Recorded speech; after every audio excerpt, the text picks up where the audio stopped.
The Death God's Daily Troubles by MagicalDucky. Chapter 5. Registration can be difficult when your plan revolves around tacky soju manga. Adventurer Town Delhurst. Called in. Ground floor. Kyle's point of view. There was a bit of a noisy atmosphere when I entered the tavern on the ground floor with a serious face. A couple of tavern guests were still out in the lobby while the inn owner was sitting behind the front reception reading a newspaper. He was a large old man with a full beard whose hair was almost as white as mine, but his aged appearance was a complete contrast to his hearty personality. I called out to him as I was stepping off the stairs. "Hey, boss, do you mind if I borrow the kitchen for a bit? A certain someone's still hungry after devouring her dinner, and she doesn't believe that my cooking's any good. So if I feel like I have to show her my pride as a chef." The owner let out a hearty laugh and looked over at me. "I like the look in your eyes, boy. Didn't take you for one who knew his way around the kitchen before, but now that's different. You get the look of a true chef, so sure. As long as you don't completely destroy my kitchen, that's no skin off my back. Anyway, don't worry about Miss Israel. She's always been a bit of a cold one. Hell, even I was a bit scared of her when we first met. But she actually is a pretty nice lass once you get to know her a little better. So go on, and show her the true spirit of us chefs. But on the other hand, I'm glad she enjoyed the leftover stew I'd warmed up." "Thanks, boss." The owner gave me another hearty chuckle after I thanked him for lending me his kitchen, and my face shifted into a confident smile as I made my way into the kitchen past the front desk while talking to myself. His cooking might not be great yet, but I can't help but respect his character as a fellow chef. He's definitely got me beat in terms of heart. Sorry about what I said before, boss. You're undeniably a chef, I can acknowledge. The kitchen was clean and well organized with a variety of pots and pans and cooking utensils laid out neatly on several racks. I washed my hands in the sink as I thought to myself about what dish I should make. I wouldn't be able to make a beef stew since it would take hours to simmer in the pot, but I could definitely at least cook up something fast and simple like beef and potatoes. I'll show you, Arya. This time I'm going all out for my redemption arc. As lightning lit up in my eyes, my self-mumbling slowly turned into yelling. After opening the large cabinet under my counter, I glanced through its contents and calculated exactly what I would need in an instant. My hands rapidly shot towards the bottle of olive oil and the salt shaker before grabbing them and placing them on the counter. Next, I opened a large fridge to rummage through all the ingredients and picked out a flat chunk of frozen beef, half an onion, and a few small potatoes. The first thing I did was leave the beef out for the side to defrost a bit while I lit the stove using an ignition crystal in the nearby drawer. I grabbed a knife and a frying pan from the rack and placed the pan on the stove. After spreading a thin layer of olive oil in the pan, I placed the onion in the center of the cutting board on the counter and held the potatoes in my hand. My fingers twirled the knife around in my hand as I threw the potatoes into the air and pushed my concentration to its limits. My grip on the handle of the knife tightened as every muscle fiber in my arm reacted. The knife burst out into the midair in flashes of white steel, which minced the onion into small cubes and sliced through the airborne potatoes several times in an instant, splitting them into even chunks while we were all caught in the frying pan. After dropping the knife onto the counter, I grabbed the spatula off the rack and sautéed the potatoes until they were crispy golden brown. It isn't the same as Excalibur, but it's enough for something like this. After the potatoes were done, I placed them into a clean plate, sprinkled just the right amount of salt on, poked the cold beef with a spatula to check if it was completely defrosted yet. Damn, this beef is hard as a rock even after defrosting. My eyes scanned through the kitchen once again for a meat tenderizer or a mallet, but unfortunately I found nothing of the sort. A moment passed by as I tipped the rim of my invisible cap before letting out the sigh. Good grief. Guess I'll have to do this the hard way. After spreading the minced onion around in the pan and dropping the spatula on the kitchen counter, I lobbed the beef into the air while a glint in my eye turned sharp. My body struck a menacing pose as the beef reached the apex of the toss before gravity began to drag it back down again. Time slowed down for me as I waited patiently until the slab of beef fell down to eye level again, before I suddenly moved. My hands clenched into tight fists, and my arms blurred. A dozen punches rained down on the beef within a second. Hurrah, hurrah, hurrah, hurrah, hurrah! After the rush of fists finally died down, the wind pressure generated by my punches rattled numerous cooking utensils off the racks, and now the tenderized beef slammed into the wall, bounced off, landed directly into the pan, while a satisfying sizzle as I picked the spatula back up and began to carefully stir-fry the beef, making sure that both the sides got an even amount of heat from the stove. Once a few minutes passed, the beef was cooked to a flavorful medium rare as I placed it next to the potatoes on the plate before wiping the sweat off my forehead and striking a cool pose. Are you ready, Arya? This is my masterpiece, the final form of my burning passion, the greatest dish I've made so far. I'll show you what it means when I go even further beyond. The lightning in my eyes was still going strong even after I finished cooking. However, it abruptly died out when I came back to my senses. I looked around the kitchen and realized what a mess I'd made. Looks like I got a little too passionate again. I should probably clean this place up first. I stopped posing and began to pick up the pots and the pans on the floor so I could wash them. After tidying up the kitchen, I brought a plate of food along with a fork and a knife and a tray with me as I left the kitchen and re-entered the noisy tavern lobby with a serious face. On my way out, I saw the owner again, the front desk with a smile, and a face of passionate flames burned in his eyes. "So, the strength of your resolve, superb.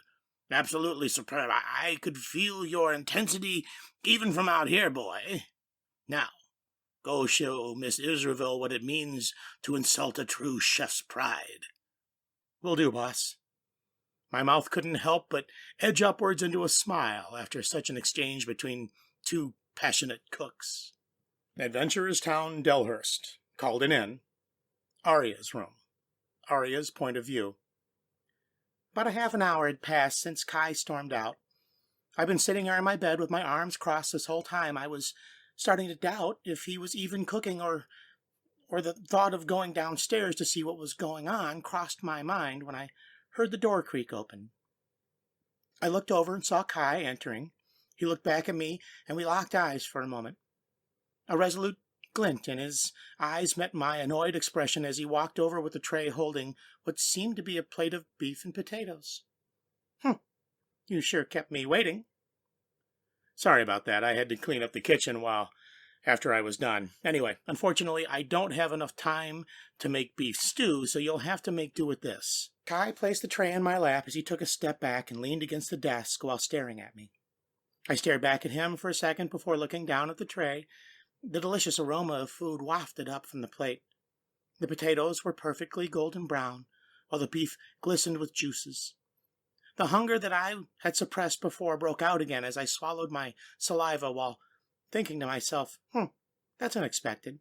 He actually looks pretty good. Well, at least he knows how to make something that looks edible. Whether it's actually edible or not is entirely a different issue, though. I picked up the utensils and started to cut the small chunk of beef. My knife easily slid through by surprisingly soft beef before I picked up the piece of beef with my fork, put it in my mouth, and skeptically bit down while feeling a bit uncomfortable from Kai intensely watching me eat. And it was then that I experienced heaven. The instant my teeth came in contact with the beef, I already knew something was up. It was too tender. I felt less like biting into a piece of meat and more like biting into a gelatin. My teeth cut through the beef easier than my knife, and it was at that moment that the juices trapped inside burst out in an explosion of flavor. Time slowed down for me as I slowly chewed through the succulent beef, and unmanageably wonderful taste spread over every corner of my mouth, as if there were no option for my taste buds but to be enraptured by the flavor. It was incredible. I couldn't stop my face from distorting in ecstasy as I unconsciously closed my eyes to try to focus even just a little bit more on my sense of taste. It was only after I swallowed the piece of beef that I came back to my senses and opened my eyes. But what greeted my field of vision was Kai looking down at me with a smug smile, like I was a pathetic, naive child who didn't know anything about the world until now. The look he had on his face was pissing me off a bit. But despite how much of an urge I had to smack his smug look off him, I couldn't resist the cries of my stomach to finish the rest of the food. Frustration filled my heart as I uncontrollably shoveled the beef and potatoes into my mouth while staring at Kai grumpily. It was just too delicious, and in fact, the potatoes were just as good as the beef. They were perfectly crispy on the outside while being soft on the inside, and exactly the right amount of salt was added to perfectly accent the natural flavor of the potatoes without overpowering it. After a few moments, I finally stuffed every last morsel of food on that plate into my mouth and fell to the floor on my knees, extremely satisfied, yet simultaneously angry. I punched the ground with frustrated tears in my eyes as Kai talked down to me again with that same smug smile on his face. So what did you say about my cooking being terrible? Damn it, all right, I admit it, okay? Your cooking was the best food I've ever had, and nothing even comes close. The beef stew before was really just tasteless gruel compared to this. Well, since you at least admitted your mistake, I guess I'm willing to forgive it this time. After all, I still need to help from now on anyway, so I wouldn't be very beneficial for me to antagonize you. Kai's smile shifted to a softer one. After that, he had extended his hand to help her up. She grabbed his hand, which felt surprisingly soft, and got up. I took a seat in the bed and let out a sigh with a lifeless look in my eyes when suddenly the sound of his stomach growling echoed around the room. An awkward silence ensued as we stared at each other for a moment before he cleared his throat with an embarrassed look on his face. It looks like I got a little too passionate about proving you wrong and forgot to make something for myself. I'll be back in a bit. Kai picked up my tray with my empty plate, exited the room as I sat there at a slight loss for words. About 20 minutes later, I was still sitting on my bed with a dazed look on my face as I thought about what to do from now on when I heard the door open again. Kai walked into the room and sat in the chair with a satisfied expression on his face. All right, sorry about the wait. So what do you want to do now? Look, I've had enough emotional turmoil for one day. I just want to go to bed. We'll discuss the specifics tomorrow. Sure, no problem. I was kind of getting tired myself. It's okay, though. You can have the bed. I'm not shameless enough to make a girl sleep on the floor. I'll go ask the owner right now if I can borrow a sleeping bag. I'll be back in a few minutes again. So wait for me before you turn out the lights, huh? Kai started to walk towards the door as the life came back into my eyes, and my face slightly blushed again, in anger after I realized what Kai wanted to do. Wait, what? No way you're not sleeping in here with me? Well, where would I sleep then? I already asked the owner before if there was an empty room he could lend me, but every room in the inn is already taken for the next week, so the only place I can sleep is in your room. Kai gave me a relaxed smile, and he shrugged at me before turning to the door. Don't worry, I won't do anything to you while you're asleep. Anyway, I've already seen and felt everything I possibly could when I was patching you up, so there's nothing else I really can do. My face was now fully bright red, and I had tears in my eyes and anger surged again. I immediately got up from the bed, kicked Kai out into the hallway from behind, locked the door, and turned off the light. I drowned out the loud kicking on the door as Kyle yelling in my mind as I tried to forget everything that happened today and dozed off to sleep. Adventure Town, Delhurst. Called an inn, second floor hallway, Kyle's point of view. The noisy sounds of breakfast patrons in the tavern downstairs and the chirping of the birds outside woke me up from my deep slumber. what I opened my eyes to was just a simple wooden railing. You see, after a series of unfortunate events yesterday, I did manage to borrow a sleeping bag from the owner, but no matter how hard I knocked on the door or called out to her, Arya wouldn't respond, and eventually I had to stop because I was bothering the other guests. After apologizing for the noise disturbance, I was eventually forced to sleep in the hallway right outside Arya's door. Well, at least I was in better than sleeping out in the streets. And it was quite warm in the inn, too. Speaking of warmth, the lazy atmosphere of summer was slowly overtaking me as I started to doze off to the ambiance of the tavern again. When the door behind me opened and Arya came out, dressed in her pajamas, I yawned and wriggled my body around in my sleeping bag to face her. Morning. The first thing Arya did, when she looked down and saw me on the floor, was send a sharp kick my way. The kick hit me square in the stomach and sent me rolling down the hallway for a fair distance before Arya sighed. All right, what the hell was that for? All I did was say good morning. Is good morning some kind of an insult where you're from now or something? I freed myself from the sleeping bag before picking it up, walking back to Arya with a defeated look on my face. Look, I know I'm relying a lot on you right now, but that doesn't give you the right to physically abuse me as payback. Arya looked at me dryly and chuckled to herself in a monotone voice before ignoring my complaints, walking back to her room and sitting down at the desk as I followed her in. We'll be going to the Adventurers Guild later so you can register. I'll probably take a few days before your guild card gets printed and we can officially register as a team. So, for now, I guess we're on a break. By the way, I want sausage, egg, toast for breakfast today. Can you say please? Please. It doesn't sound like you meant it at all. I sighed before going downstairs to borrow the kitchen again. After a while, I returned to Arya's room with 2 plates of sausages, eggs, and toast, and we had breakfast together. Adventurer Town Delhurst, Adventurers Guild. Kyle's point of view. It was about 9 p.m. when Arya and I finally made our way down to the Adventurers Guild. And what I saw on the way was quite sad, really. When we were walking in the streets, everyone actively avoided us. And even now, as we walked into the crowded guild hall, it was only an abrupt silence with whispers as the backdrop for all of us. I walked up to the front counter as Arya split off and waited for me alone in an empty corner of the guild hall.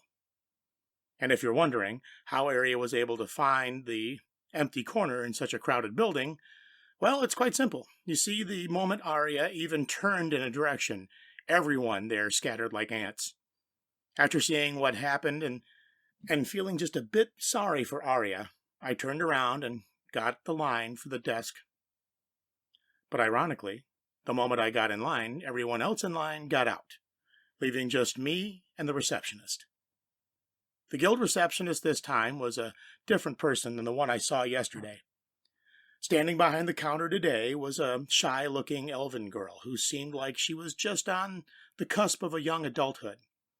She looked just like the stereotypical elf with pretty face, short blonde hair, pointed ears, pale skin, while her outfit consisted of a guild receptionist uniform along with a pair of red-rimmed glasses that covered her sky-blue eyes.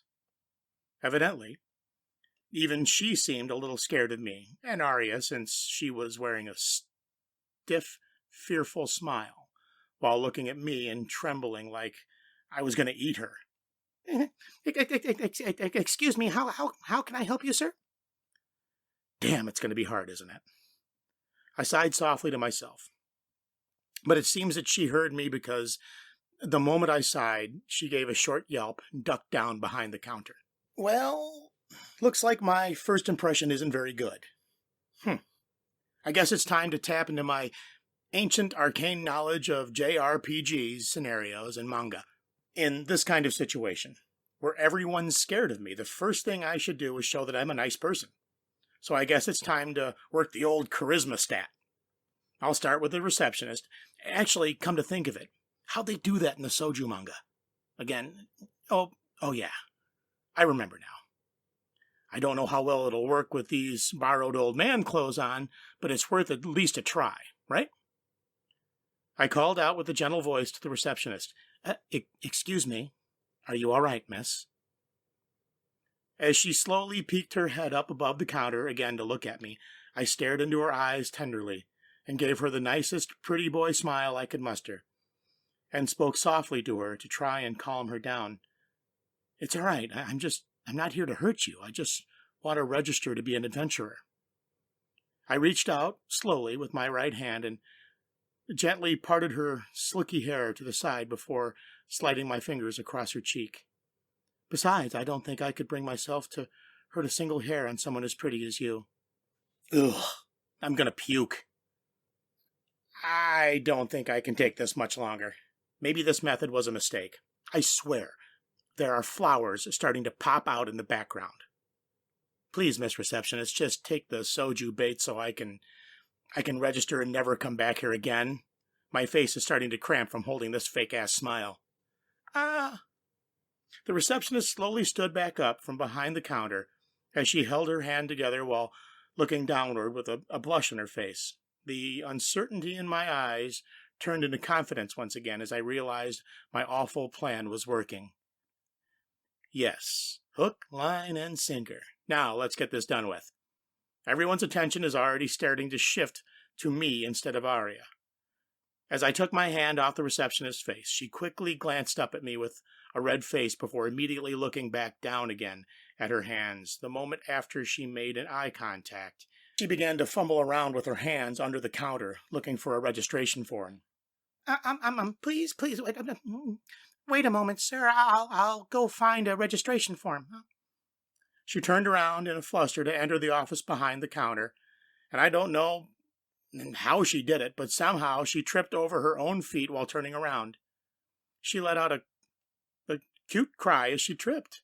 But when I saw her begin to fall, I instantly leaned over the counter and grabbed her with my right arm to stop her momentum, while I used my left arm holding the counter as leverage to pull her back into a standing position. "Phew, that was close. Are you okay, miss?" Damn, I guess my plan didn't work as well as I thought it did. After all, she's so preoccupied with running away from me that she can't even watch where she's going. Maybe I should just give her some encouragement or something, and at least enough to make this all run smoothly. Then I can just register and drop the act. I looked through my mental archives to determine the next step, and my calculations led me to one conclusion: head pats. I reached out with my hand again over the counter and patted the receptionist's head compassionately, while the same fake pretty boy smile still plastered on my face. "It's okay. Take your time. I'm not in a rush. I would rather wait a bit than watch you get hurt." Okay." The receptionist gave a cute whimper before running back into the office at top speed with a burning red face. The moment my hand left her head, I heard some loud noises from behind the door, and eventually silence before the receptionist came back holding a crumpled registration form and a pen in front of her face. "Sorry." She slammed the crumpled form and pen down on the counter in front of me and instantly ran back behind the door of the office again to hide from me. Well, looks like I screwed myself over again. At least before, she was still willing to face me. What did I do wrong? My face finally exited the pretty boy smile mode, and I filled out the form as tears rained from my eyes. After filling out basically everything I could, and of course lying about things like my age and where I was from, I called out to the receptionist again in a vain hope that she would come back. "Excuse me, miss, I'm finished filling out the registration form." However, there was only another loud crash and then silence as my answer. After waiting a bit and calling out again, there was still no sign of the receptionist, so I decided to just leave the form on the table. Well, according to the instructions on the form, it'll take about 3 days to make my physical guild card, so I'll have to wait anyway. And I'm sure someone will eventually come to pick up my form, so I even felt kind of sorry for the receptionist after scaring her so much. Maybe she actually hurt herself when she was running earlier. "Excuse me, miss. It seems that you don't want to see me right now, so I'll just get out of your sight and leave the form on the counter. I'm sorry for the bother. Oh, and one last thing. You should watch your well-being more. It would make me sad if you somehow got hurt because of me." I left the completed registration form and pen neatly on the counter before walking back to Arya in the corner with a defeated face and sighing. "All right, let's go back, Arya." Arya looked over to me with a look of contempt and crossed her arms as she took a step away from me. "Who are you? Get away from me before I call the guards. I don't know any womanizing sex fiends like you." My temper spiked after hearing that, and my face morphed into an angry smile. "Oi, I'm not a womanizing sex fiend. I was just trying to get the receptionist to feel more comfortable with talking to me. She was too scared of you to even look over in my eyes at first, and anyway, if I really was a womanizer, then what would you be? After all, between you and me, haven't I already seen everything?" Arya's face went beet red as she instantly lunged out and clamped down on my mouth to stop me from talking. The whispers from the guild members got louder around us. Some people even started pointing as she pulled out the Adventurers Guild as fast as she could with an enraged expression on her face. After that, she dragged me into the alleyway, nearly beat me up while crying and muttering about how she could never return to the guild again. Ironically, it was even the alleyway where I found that one guy to interrogate yesterday. But it's a good thing that I can take a beating since she really didn't hold back on some of her punches. A few hours later, we returned to the inn to have lunch in her room. After calming down a bit, Arya gave me some pocket money for me to get out of her sight. She told me that she would be carefully reconsidering her life choices for the rest of the day in her room alone. After splitting up with Arya, I decided my best course of action would be to prepare myself for not only becoming an adventurer, but also living in the main plane again. You see, back when I was running around 1,000 years ago, there were plenty of times where I had to wander around and sleep in the wilderness. But it's been a long time since I've done anything like that sort.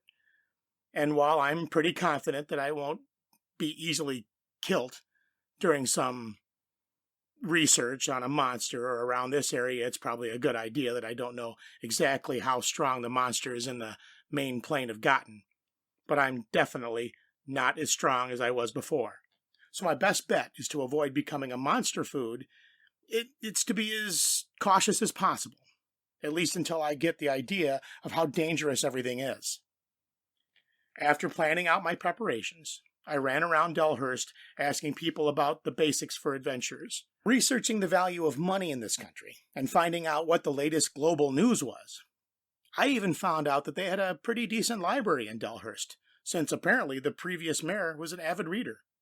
And so for the next 3 days, my schedule basically consisted of me walking up the inn's hallway, cooking breakfast for Arya, wandering around the town to talk to people, coming back to the inn and cooking lunch for Arya, reading in the library for a couple hours, then returning to the inn to cook dinner for Arya before falling asleep again in the hallway.